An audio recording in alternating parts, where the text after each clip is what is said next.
சென்னை வடபழனி சந்திப்பில் ஏற்கனவே உள்ள மெட்ரோ ரயில் பாதையை பாதிக்காத வகையில் 26 மீட்டர் உயரத்தில் முதன்முறையாக எக்ஸ்டெண்டட் பியர் கேப் என்ற பிரம்மாண்டமான தூண்களை மெட்ரோ ரயில் நிர்வாகம் அமைத்துள்ளது.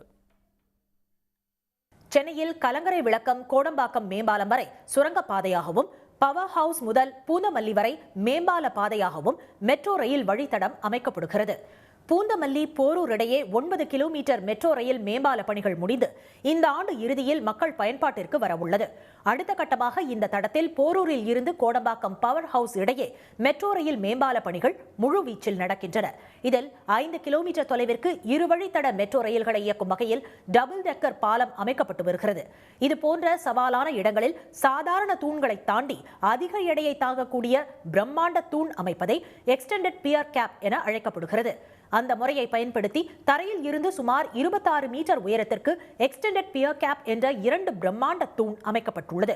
கீழே உள்ள வழித்தடத்தில் செல்லும் ரயில் சேவையை பாதிக்காமல் முதல் யூ கார்னரை வெற்றிகரமாக அதன் மீது மெட்ரோ ரயில் நிர்வாகம் பொருத்தியுள்ளதாக மெட்ரோ ரயில் திட்ட இயக்குனர் திரு அர்ஜுனன் தெரிவித்துள்ளார். பிரம்மாண்டமான ஒரு pier cap 20 metre by 20 metre 1600 tonne உள்ள ஒரு காங்கிரீட்டை போட்டு 2 தூண் அமைச்சிட்டோம். அந்த எக்ஸ்டெண்டட் பியர் கேப்னால அது மேலே நம்ம இந்த 25 மீட்டர் யூ கேடரை லான்ச் பண்ண முடிஞ்சது. அதனால தான் இந்த எக்ஸ்டெண்டட் பியர் கேப் இவ்வளோ பெரிய சைஸு முதலாக சென்னை மெட்ரோவில் பண்ணியிருக்கோம். இந்த எக்ஸ்டெண்டட் பியர் கேப் கட்ட 2 மாதங்கள் தேவைப்பட்டுள்ளதாக அவர் தெரிவித்துள்ளார்.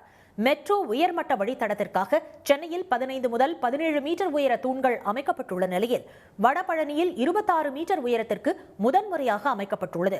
சென்னை மெட்ரோ ரயில் 2ஆம் கட்ட பணியில் இந்த முறை முதன்முறையாக வடபழனியில் நடைமுறைப்படுத்தப்பட்டுள்ளதாக திரு அர்ஜுனன் தெரிவித்துள்ளார். இந்த கட்டுமான பணிகள் முடிந்ததும் வடபழனி சந்திப்பில் போக்குவரத்து சீராகும் என்றும் அவர் கூறினார். உடனுக்குடன் செய்திகளை தெரிந்து கொள்ள சன் நியூஸ் பெல் ஐகானை கிளிக் பண்ணுங்க.